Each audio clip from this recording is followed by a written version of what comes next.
Hi guys, welcome back to the Gallery Talks with Morgan. I am here with the wonderful Lizzie Berchie. How are Hi. you? I'm good, thank you. How are you? I'm good, I'm great. Um, let's just get straight into it. We've all seen the performances, stunning voice. Just so you know, she is a one take wonder. She doesn't need no rehearsing. She is straight into it. Honestly, she's amazing. Thank you. But for everyone watching, tell us how you kind of got into music. Um, I'd actually say like a lot of it was mainly down to my sister. My Really? sister, like she's an incredible singer and she lived, breathed music. She used to be in like a little girl band in secondary school. And I'm 6 years younger than her, so I would have to Okay. wait for her after school to do Oh. her little rehearsals. I Mhm. even like illegally pressed CDs, and I still remember songs from it. And she's till this day she's shocked because she just thought I was just sitting there just. But I like took a lot of it in. Mhm. We saved up a pocket money together to like buy our first R&B CDs, which was Mhm. I think that day we bought two from Woolworths. Mhm. We got Justified by Justin Timberlake Mhm. and Usher, Mhm. Confessions. Yes. Yeah, money well spent. Yes, I think I'm pretty sure you also the Destiny's Child album. I did my research on you. Yeah, That Destinies was another one Fulfilled. of your That was yeah. I think we might have gone three that day. Mhm. Yeah, Destinies Fulfilled. Yeah, we went all out. Mhm. Is your sister an artist? She doesn't sing anymore. I mean, she sings at all my shows. Like she's always the one who's like the loudest singer. But no, yeah, she doesn't do music, but she Mhm. really is honestly the greatest. Mhm. She's an amazing singer. I love that. And in terms of like the three albums, do you feel like that's kind of like shaped you in terms of your style of music, or like why those three albums? Well, Justin Timberlake, I'm not gonna lie, I didn't want that album. And I remember Vanessa, like she was obsessed with Justin Timberlake. She had like posters. On the But wall. I was like, cool, you can pick one. But definitely Destiny's Fulfilled, like the harmonies, like me and Vanessa definitely like dissected that album. Like we know every song, every harmony. She's like, you learn this bit, I learn this bit. Just like back and So forth. I probably like learned harmonies from that album. Like I Mhm. learned how to sing in harmony with my sister and my cousin, whoever was in the house. Mhm. Yeah, that definitely shaped my love for vocal layering and harmonies, which you hear in a lot of my stuff. Yeah, Yeah, yeah. and Usher Confessions. Usher's is just a vibe. Do you know what I Yeah, mean? It's just a literally. vibe. The storytelling, like bring back interludes, Mhm. like bring back all them talking, like Mhm. baby, I didn't mean to hurt Yeah. you. I love all of that. I love it. You know that I was love literally it. my in my Spotify Wrapped. The whole the top Wow. I don't know 5 or whatever it is I was don't blame all you. confessions, literally. Um. So yeah, in terms of like the music that you've released, you released an EP. Was it hmm last summer?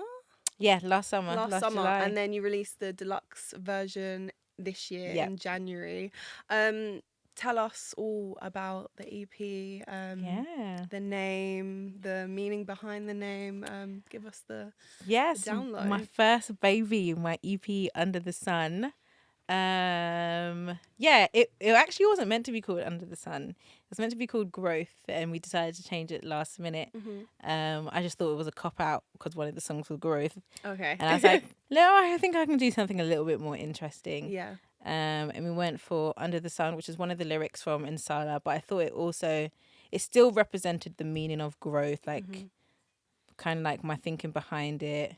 In order for plants to grow, it needs to Mm. be under the sun. Mm. A lot of it's reminiscent of like African stories, Africa, the continent under the sun. Hmm. Under the sun also represents, a lot of pressure. Yeah. When things getting heated, and there's a Hmm. lot of like storytelling of situations when I was feeling pressure from whether relationships or especially in the song Growth, just like career and life choices. Hmm. So yeah, Under the Sun is very like It's very personal to you. yeah, Yeah. and it can mean many, many things depending what song you're listening to. Hmm. And yeah. And the song Nsala, I found out that there was a meaning behind this track.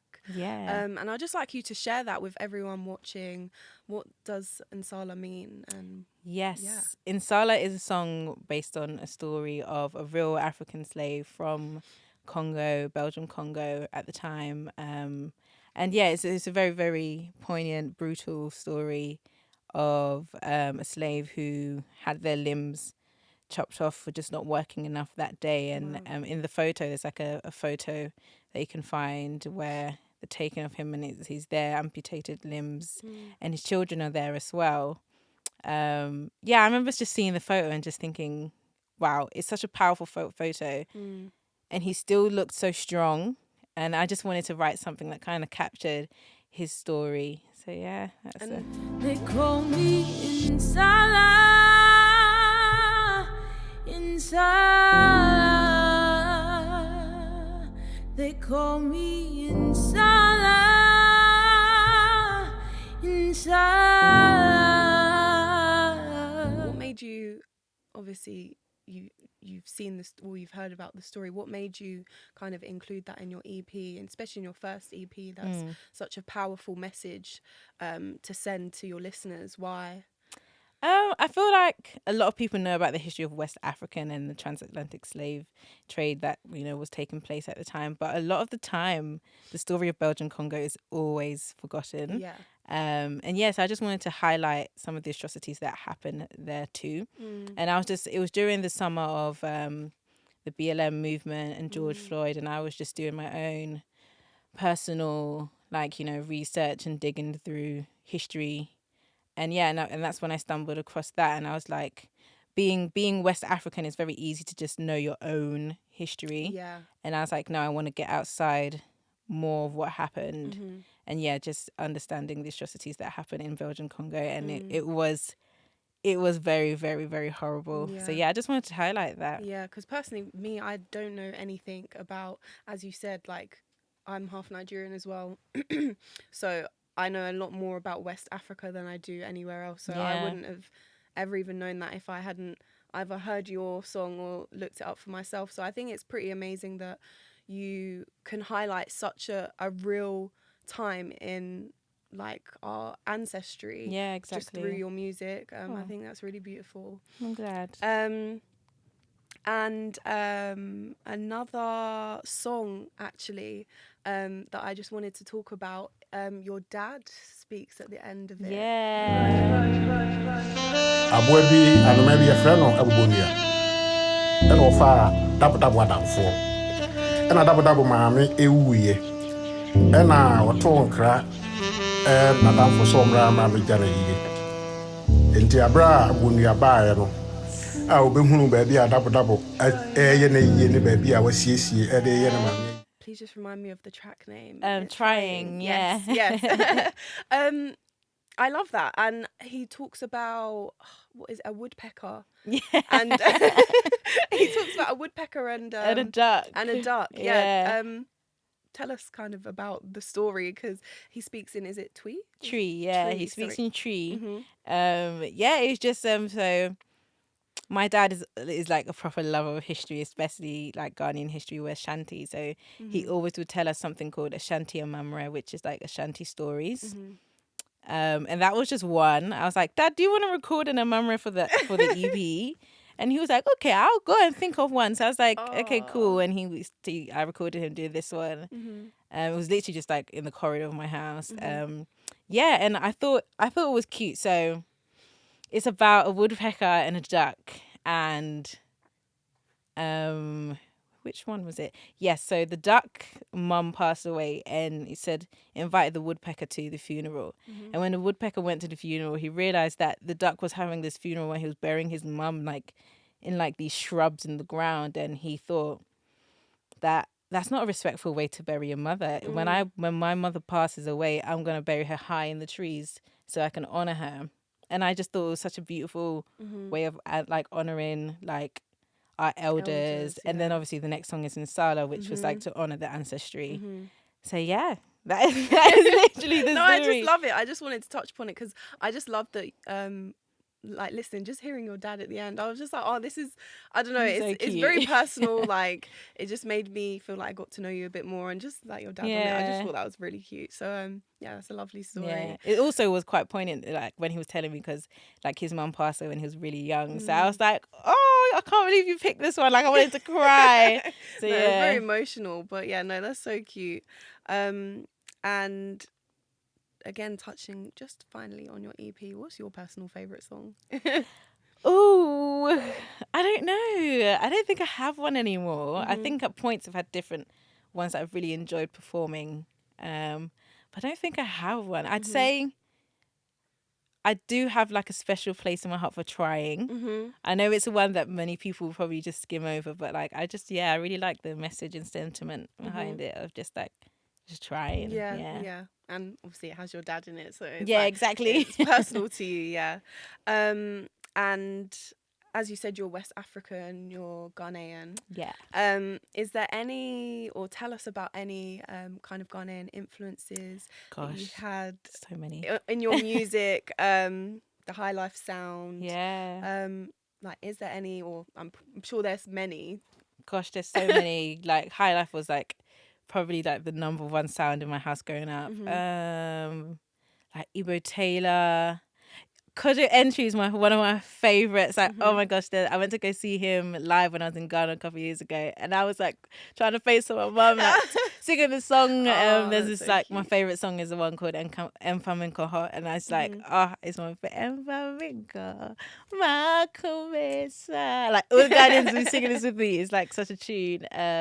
Kwabena Kwabena as well is one of my favourite. Yeah, man, big up the High Life crew. Big up Ghana, big up West Africa, or big up Africa in general. Yeah, definitely. And also, so you studied at Leeds Conservatoire. They changed the name. They changed it in my final year, and I was like, oh, okay, unnecessary, but cool. For songwriting, right? I did, yeah. So how was that? How was that for you and your experience there? Do you know what? It was really good. I really enjoyed it. It definitely taught... I feel like creatives can be like, we're very all over the place. Organisation is not our best skill. So it really teaches you discipline, and a lot of our lecturers were like trying to instill methods to keep us motivated when songwriting. And it was also quite a wide range of skills that we learned across the years there. We learned production. We could get instrumental lessons. Like, honestly, it was a really great 3 years. Really, really learned a lot. And maybe for anyone who is either maybe trying to get into songwriting or is like in like a writer's block right now, like what advice would you give them, maybe from like what you learned there, or just in general what you know? What advice would you give someone? I would say still set aside the time to write.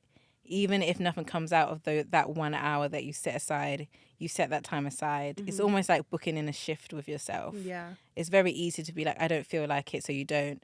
But our emotions are temporary.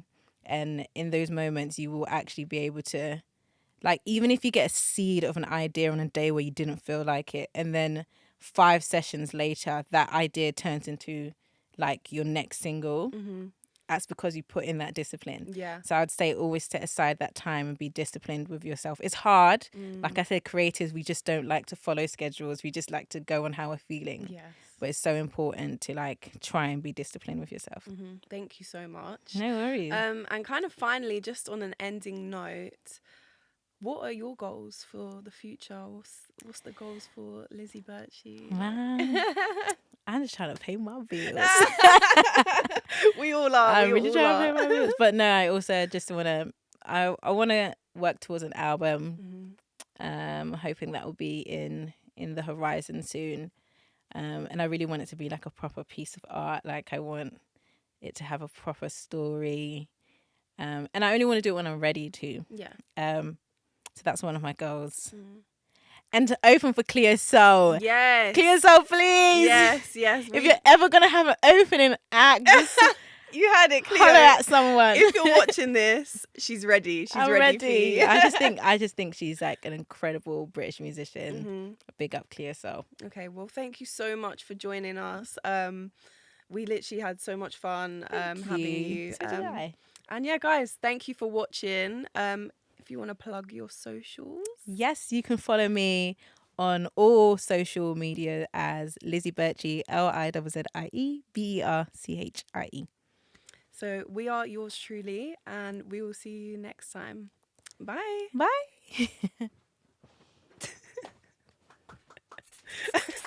Yay!